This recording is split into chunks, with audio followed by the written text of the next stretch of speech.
So thank you very much. So I'm a professor in clinical bacteriology, but also a physician at the Karolinska University Hospital, as well as at the Public Health Agency of Sweden. And my main research focus is on pneumococcal infections, and that's what I thought I would discuss with you today as well.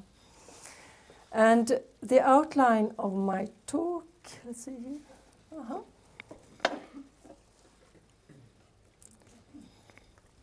Doesn't work. Let's see here. Maybe I can do like this. So, okay, so the outline of my talk today will be that I will start by telling you why pneumococcal infections are important, and then discuss a little bit the epidemiology of pneumococcal infections, and then talk a little bit about current vaccine strategies and a little bit about treatment and antibiotic resistance development as well. And then finally, talk more a little bit mechanistically how these bacteria can actually cause meningitis. And also tell you about a specific virulence factor, these pili, as you can see here, that we found approximately 10 years ago that are present on the surface of the bacteria, and how actually they are important for meningitis development. If you look into actually kill people around the world in infectious diseases, we find that a major cause of death is lower respiratory tract infections. And a big part of these are caused by pneumococci. Also, if you look into the smallest children that are below 5 years of age, we find that pneumonia is a major cause also of death. And actually, pneumococci is the most common cause of community-acquired pneumonia. So which diseases do we get then from pneumococci? Well, they are the major cause of milder respiratory tract infections, such as otitis media, and also to sinusitis, and as I said, to community-acquired pneumonia. In about 20 to 30% of cases with pneumonia, we also find the bacteria in the bloodstream causing a septicemia. But then they may also go up from the bloodstream to bypass the blood-brain barrier and cause a meningitis. But even though that we have access to intensive care and also antibiotics, the mortality rates are pretty high, as you can see. So it's estimated that about 5% actually die from the pneumococcal pneumonia, and as high as 20% from the septicemia, and 30% actually from pneumococcal meningitis. But the thing is also that even if you survive the meningitis, you might get some disorders afterwards, for example, neurological disorders, hearing losses, for example. So these bacteria, they cause all these diseases, but at the same time, they're also common colonizers in the upper respiratory tract, and specifically in the nasopharynx. So healthy children attending daycare centers may harbor these bacteria in the nasopharynx in up to 60–70% without having a disease. So of course, a common question is, how come that these bacteria, not normally just colonizers, then sometimes cause all these diseases? And this is, of course, the major topic that we are also studying in our research. We have certain risk groups for acquiring a pneumococcal infection, and we have specifically certain age groups. So the youngest, smallest children, as well as the elderly that are above 65 years of age, they are extra prone to get these infections. So are also patients that have some kind of immunodeficiency, for example, HIV patients or even alcoholics. But also, if you don't have a spleen, meaning that you are splenectomized, for example, after a trauma, you are more prone to get a pneumococcal infection. And it has also been shown that a prior viral infection, such as influenza, also predisposes for pneumococcal infection. And actually, during pandemic flu, for example, in 1918, the majority of the people that actually died from these infections were actually superinfections with bacteria, such as pneumococci. So a lot of research is actually ongoing to discuss what is actually happening, what actually does these viruses to sensitize for a pneumococcal infection, and how do they interact. And this is actually something that we also investigated, but I will not talk about that today. So how do then pneumococci cause the disease, what we call pathogenesis? Of course, there are factors on the bacteria that are important, but also factors on the host side. For example, the innate immune responses and the inflammatory responses. And the inflammations is usually actually what causes the symptoms that we get from the infections. And of course, how the host interacts with the pathogen, in this case the pneumococcus. For example, how different host receptors or immune cells interact with different patterns on the bacteria. And I thought I would just show you this picture because I think it's pretty nice. This is where we looked into actually how bacteria, these are the green here, interact with immune cells' neutrophils. And what happens then is that the neutrophils form something that we call a net neutrophil extracellular traps. And this is what you see here.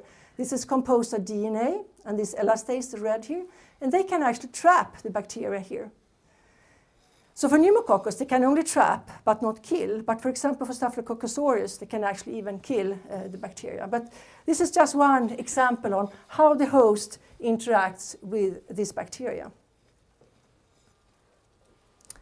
So there are several different virulence factors described for pneumococci, and this is just a cartoon of some of them, where you have the cell membrane on the bacteria, and then you have certain different factors here on the surface, as you can see. You have the cell wall, but then outside the cell wall, you have what you see here with this electron microscopy picture, the capsule.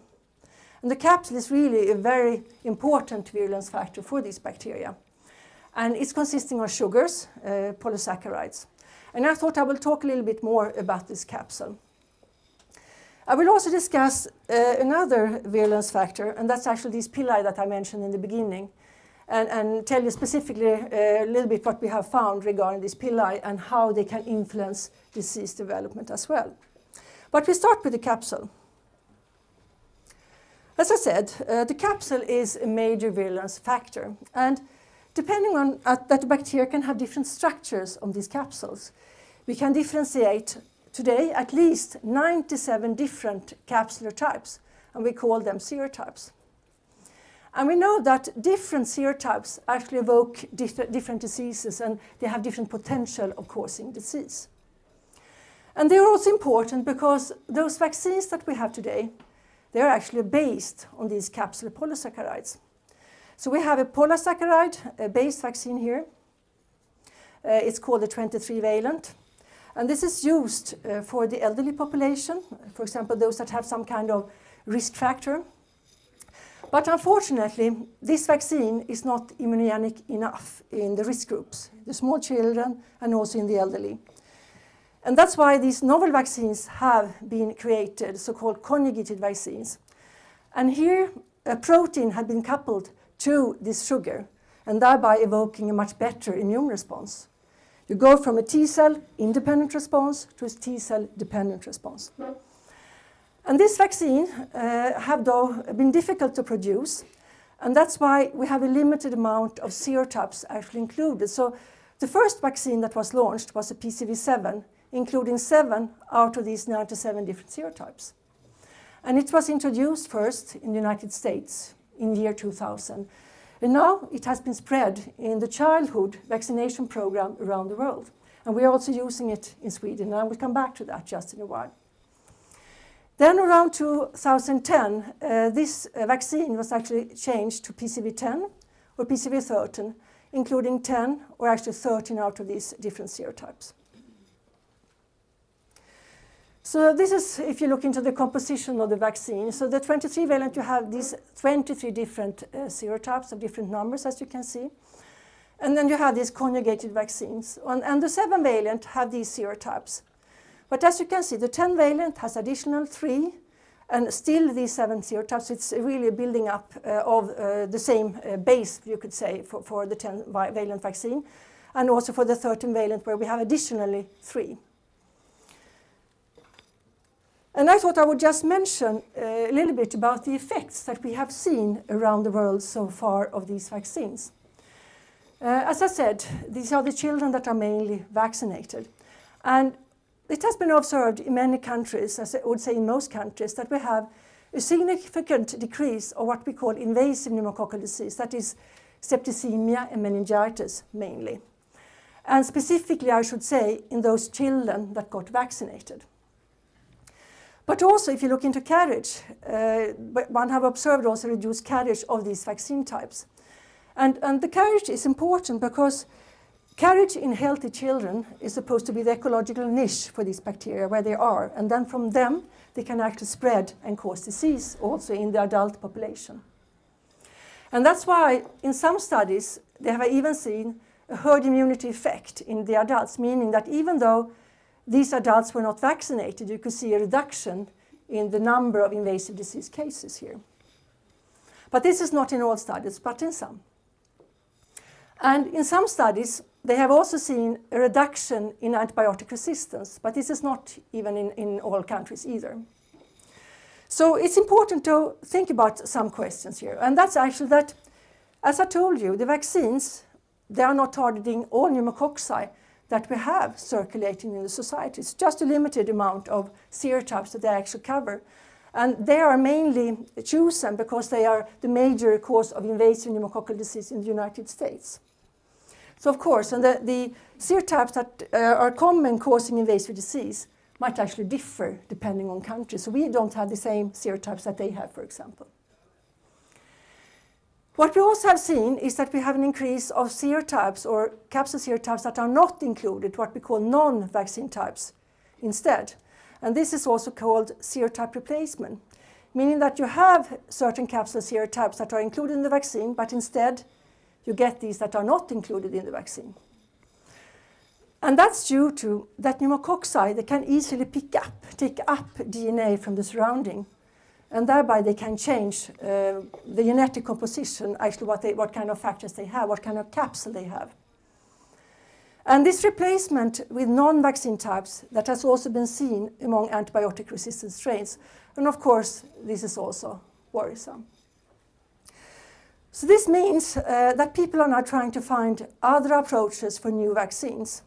And one example is protein-based vaccines. If you can find proteins, maybe several proteins, that are present in all strains, then you could really target all strains as well. So we'll see what that ends up. So then I thought I would show you a few results from Sweden. And in Sweden, it's mandatory to report cases with invasive disease, from meningitis, from septicemia, these kind of diseases, since July 2004. And here you can see that it was actually voluntary before, so people actually put in reports even before it became mandatory. And you can see that we had a dramatic increase here of the number of cases, and then that has been pretty constant, around 1,400 cases per year in Sweden. And if you look into the introduction of the vaccines in Stockholm, we introduced these vaccines to PCV7 a little bit earlier than in the rest of the countries, but actually here late in 2007, in October, that we introduced the vaccine here in Stockholm. And then in the rest of the population, it was introduced here, 1st of January 2009. But then we switched to the PCV10 or PCV13 here during 2010. So now these are the two vaccines that are being used in Sweden in the childhood vaccination program. So I thought I would show you a few results, actually what has happened in Stockholm after we introduced these vaccines. And as you can see here, if we look into the smallest children that got vaccinated, we got really a reduction, as you can see here, on the number, on the incidence, I should say, of invasive pneumococcal disease in this age group. However, if you look into the total population and also in the elderly, it has remained more or less the same. So we don't see this herd immunity effect as has been seen in other countries.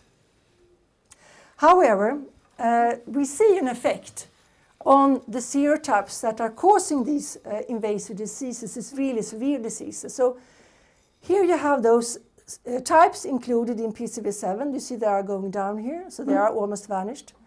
However, these non-vaccine types are going up. And this is not only in the vaccinated children. We actually see it also in the elderly, as you can see here. Here you see the dramatic decrease of PCV7 serotypes and the actually dramatic increase also here of non-vaccine types. And actually in the whole population in Sweden now, approximately 70% of the types we have causing invasive disease are actually these non-vaccine types, even though we have seen very little regarding the effect on the incidence. It has remained approximately the same in the other age group, except for in the small children. But what about carriage then? Because now I've just discussed severe disease. So we have sampled healthy children attending daycare centers and also from BVCs. And if you look into the serotype distribution, you will see that we have seen a dramatic change actually after vaccine introduction. You see here, the red here is actually those serotypes that are included in the 13-valent vaccine.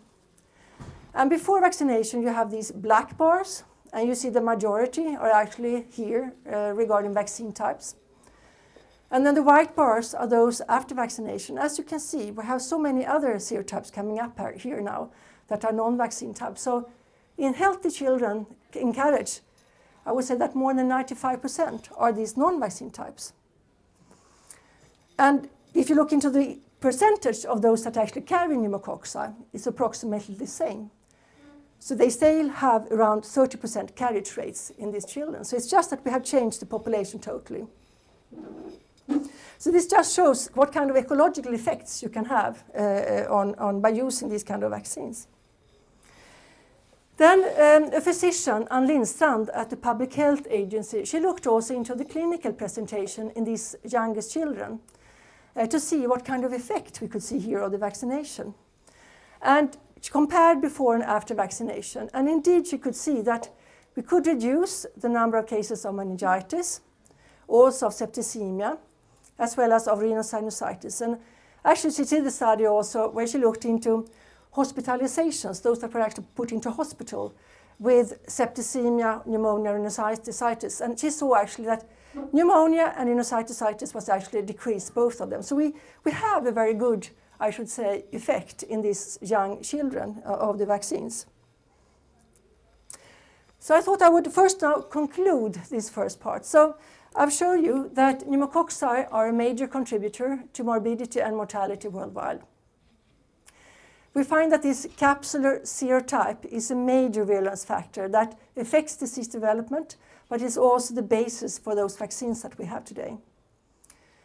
An introduction in the childhood vaccination program of these conjugated pneumococcal vaccines in Stockholm has led to a reduced incidence of these severe invasive diseases in the vaccinated children.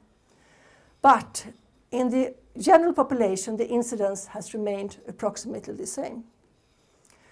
But we have seen a dramatic increase of non-vaccine types, both in invasive disease cases as well as in carriage. And that goes actually for all groups, also those that are not vaccinated. So we will see for how long actually this vaccination will have a good effect. And I didn't show you this, but actually we also have data suggesting that these emerging non-vaccine types, they are specifically prone to cause disease in patients with some kind of underlying diseases. It can be heart diseases, lung diseases, and so on. So, of course, this is another group of patients that we also need to vaccinate, of course. Then I thought I would say a few words about treatment as well. And, of course, antibiotics is what we treat these infections with. And the drug of choice since a long time is penicillin. And I thought I would just show you a little bit regarding resistance development for these bacteria, and specifically for penicillin for sure. And as you can see, I mean, the first penicillin-resistant strain was actually found in 1967, so it's a pretty long time ago. And the first infection with the penicillin-resistant one was actually in the United States in 1974. But since then, it has actually spread around the world, and you can find it everywhere. And in late 1970s, we also had multi-resistant strains from South Africa, and these are also now spreading. And I thought I would show you actually a little bit of numbers from Europe. And there is a network called the EARS network, and they are collecting data from all countries, or most countries, I should say, in Europe. And this is what it looks like in 2005 regarding reduced susceptibility to penicillin. And as you can see here, if you look into the northern part of Europe, we have been a pretty low resistance rate. It's up to 5%, as you can see, in many green areas. While if you look into the southern part of Europe, you have more red areas and even up to 25 or 50% resistance. And this was in 2005. So what does it look like now? So I have figure here showing from 2014, so it's 10 years later. And as you can see now, we have got an increase here in the northern part, so now it's up to 10%. But also, more countries have got higher percentages also in the southern part, as you can see here. And of course, this is worrisome. I'm sorry. Yeah? What difference did Sorry? If you go back, what difference did you change there?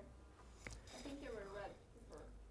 The red ones were still the same. Red ones are the same here as well. So they are the one between 25 and 50%. So you have more countries that are red. As you can see that there is an emergence of resistant pneumococci that are spreading in the world, and also here in Europe. And you can see also here in Stockholm that we have more. There is a little bit different in the green color, how bright it is in this slide for sure. That's true. Okay, so in Sweden also, it's actually mandatory to report those pneumococci that have a reduced susceptibility to penicillin, but we don't report all of them. We just report those that have a certain, what we call MIC value, MIC value, minimal inhibitory concentration. I'm sure you have heard about that. Meaning that we are not, on this slide, you will not see all of them. So this is actually, for the first part, they have a MIC value that is more or equal to 0.5.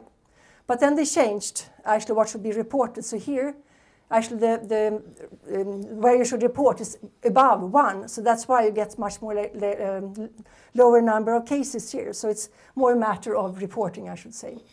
But what I wanted to show you is that, because we have collected all these strains, to show you a little bit about the serotype distribution.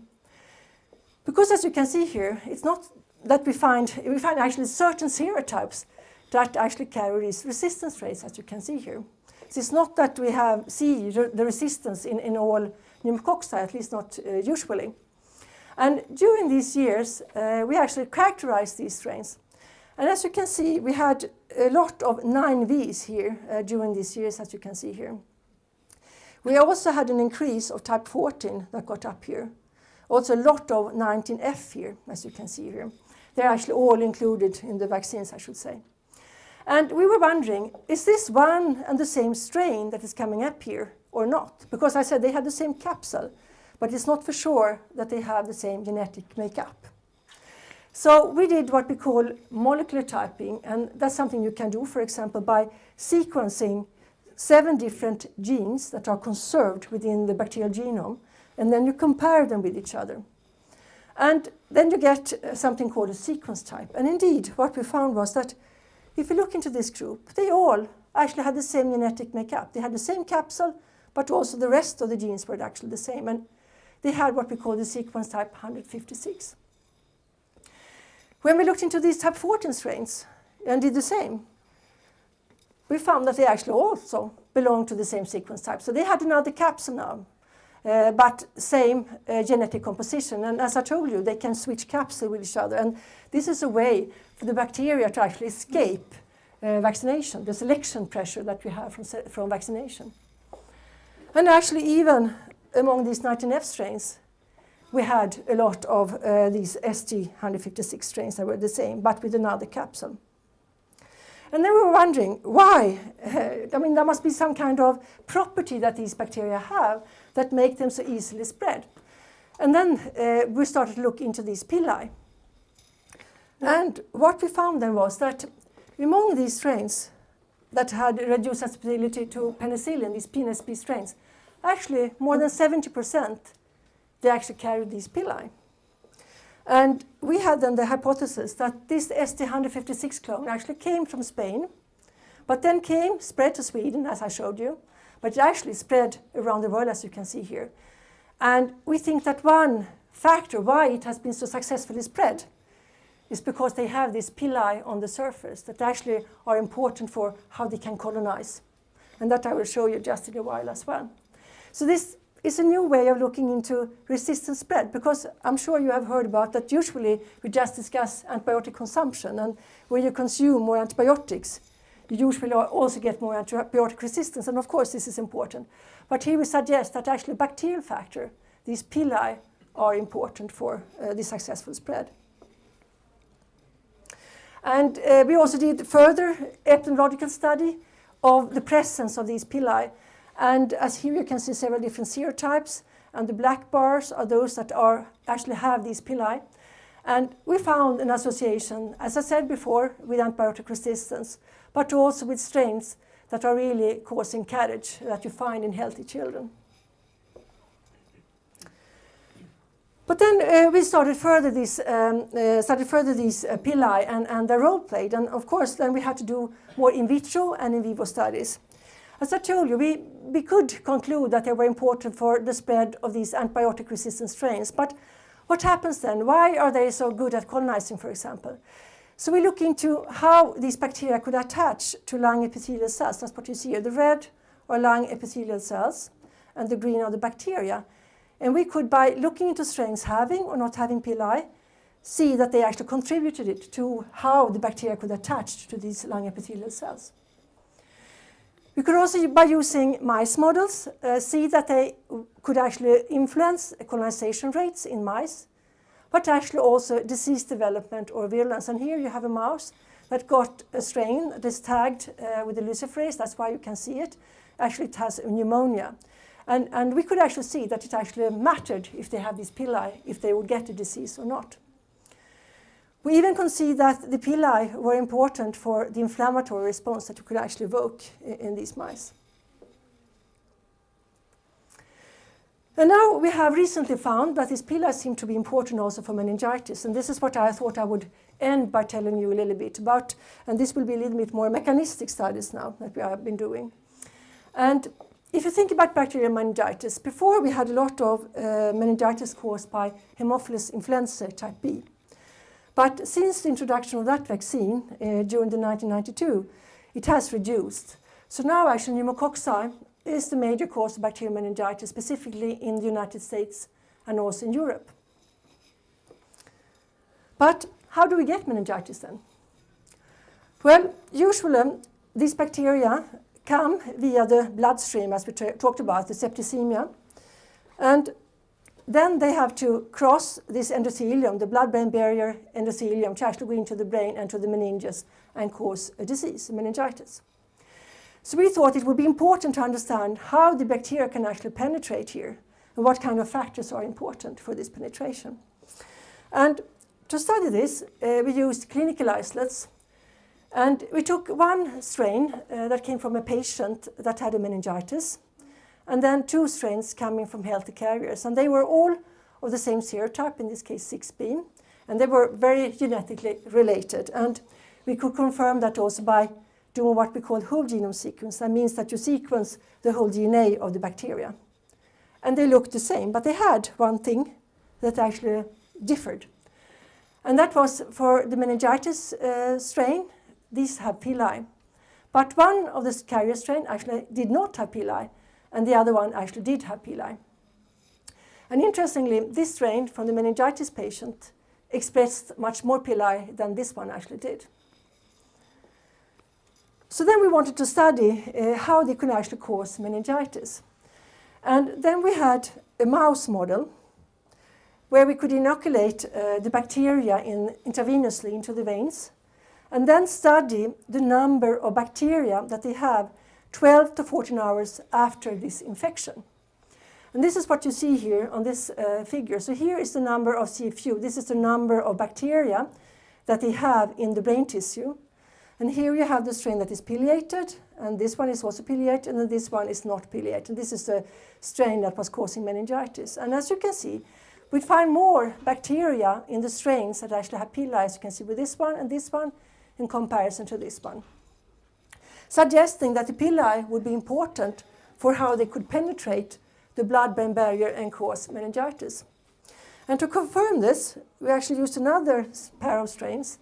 And here we have the same strain, where we have pili here, and here we just took away the islet encoding the pilus. So they are completely the same, except for that this one doesn't have the pilus islet and pili, and this one have pili.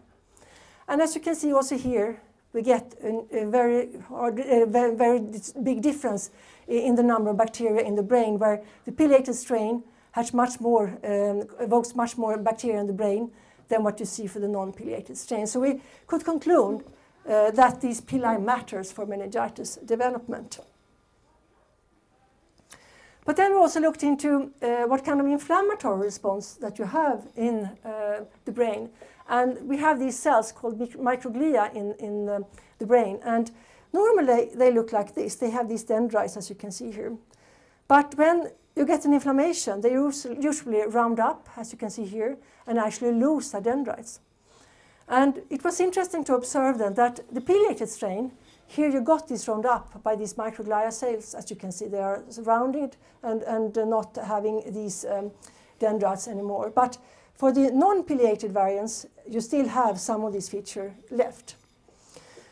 And you can also measure inflammatory responses, of course, by measuring cytokines. And for example, TNF-alpha or IL-6, these are just examples. And also here we saw that we had higher cytokine responses also when we had the pileated strains. So it suggested really that the pills actually influenced the neuroinflammation and potentially also actually symptoms for the patients. But then we were interested to look into what was the phenotype for the bacteria. What did they look like? Because pneumococci, they're normally found in diplococci, like 2 and 2, or in these kind of short chains. And interestingly, what we saw was that in the brain tissue, the pileated strain could actually form these single cocci, as you can see here. While this was not the case for the non-pileated strains, where you had these more chain-forming bacteria. But this was in the brain, so if you looked into the lungs or in the bloodstream, you saw that they could all actually form these short chains, as you can see. But it was interesting to see that for these pileated strains, if you look into the bloodstream, less than 5%, they actually formed these small colony variants, but this was not what we could see in these non-pileated strains. And we think that one reason for why these bacteria that are pileated actually evoke a higher response, more bacteria in the brain and more meningitis, is because they have a very small size. And that means that they can penetrate the blood-brain endothelium and thereby more easily come into the brain and cause meningitis. We did also study actually this using immunofluorescence in the brain tissue, and you see the same here, that you have the single cocci here in the pileated strains in the brain tissue, while in the non-pileated you have more this chain formation. While if you look into the lungs, you see that they all form these small short chains, as you can see here. And then also, if you look into the expression levels of those proteins that actually builds up the pillars, there are 3 proteins called RGA, B, and C. You see that they are also more highly expressed. So the pillars is more highly expressed in the brain than what you see in the blood and the lungs. So if you conclude this last part then, I'll show you then that reduced susceptibility to penicillin among pneumococci are emerging. We have found then that these pili, this virulence factor, are often found in certain antibiotic-resistant strains that are successfully spread around the world. We find that these pili contribute to virulence, as I showed you, also colonization and disease development in mice. And now last, we found then that pili also promote actually how pneumococci can penetrate the blood-brain barrier and actually cause meningitis as well. So by that, I will finish by just showing you a slide on the group, and I wish to thank all the group members for all the research that they are doing also. So by that, I thank you for listening.